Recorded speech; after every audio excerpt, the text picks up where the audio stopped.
অসম কন্যা পল্লৱী দেৱৰয়ৰ বৃহৎ অভিলেখ। অসমৰ কৰিমগঞ্জ জিলাৰ বাসিন্দা পল্লৱী দেৱৰয়ে ইণ্টাৰনেশ্যনেল বুক অফ ৰেকৰ্ডছত নিজৰ নাম অন্তৰ্ভুক্ত কৰিবলৈ সক্ষম হৈছে। পল্লৱী দেৱৰয়ে পেলনীয়া সামগ্ৰীৰে দেৱী দুৰ্গাৰ বৃহৎ প্ৰতিমা এটি সাজি উলিয়াই এই অভিলেখ গঢ়ে। প্লাষ্টিকৰ পেকেট, কাৰ্ডবোৰ্ড আৰু অন্যান্য পেলনীয়া সামগ্ৰীৰ দ্বাৰা পল্লৱী দেৱৰয়ে দেৱী দুৰ্গাৰ প্ৰতিমা সাজি উলিয়ায়।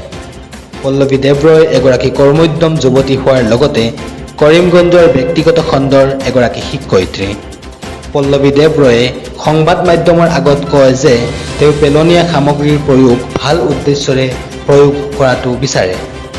মানুহে এই পেলনীয়া সামগ্ৰীসমূহৰ ব্যৱহাৰত গুৰুত্ব আৰোপ নকৰে, কিন্তু এই পেলনীয়া সামগ্ৰীসমূহ পুনৰ ব্যৱহাৰ কৰি নিউ সৃষ্টিৰ উৎস হিচাপে ইয়াৰ প্ৰয়োগ কৰিব পাৰি।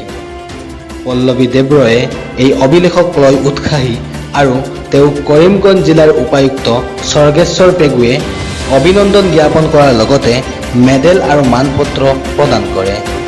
নিউজ ডেস্ক ৰিপৰ্ট, অসমীয়া লাইভ।